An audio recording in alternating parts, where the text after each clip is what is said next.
అన్నం బియ్యం మనం జనరల్గా కూడా తింటాము. మరి గర్భధారణ చేసేటప్పుడు మామూలు సమయంలో తేడా ఏంటి? మనం భావి తరాల్ని ఈ ప్రపంచానికి తీసుకువస్తా ఉన్నాము.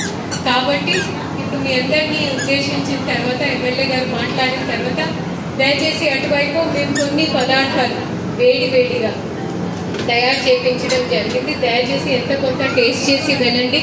అది ఆ వంటకాలు ఎలా మీ ఇంట్లో చేయాలి అనేది కూడా అక్కడ రాజు గారు ఉన్నారు. రాజు గారిని మేము నల్గొండ నుంచి తీసుకొని ఇక్కడికి పిలిచాము.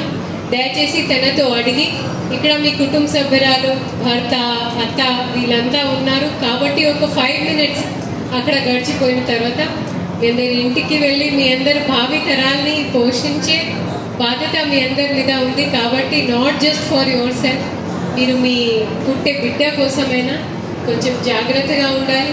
మీ పోషక ఆహారం మీద తప్పకుండా దృష్టి పెట్టాలి. డాక్టర్ విజయ చెప్పినట్లు స్కానింగ్ అనేది అది పెద్ద నేరం మీ అందరు చేసేది, అండ్ అది జరుగుతూ ఉంది. మీకు తెలుసు, నాకు తెలుసు. నేను గుడిపల్లి వెళ్ళానండి, ఇది మీడియా కోసం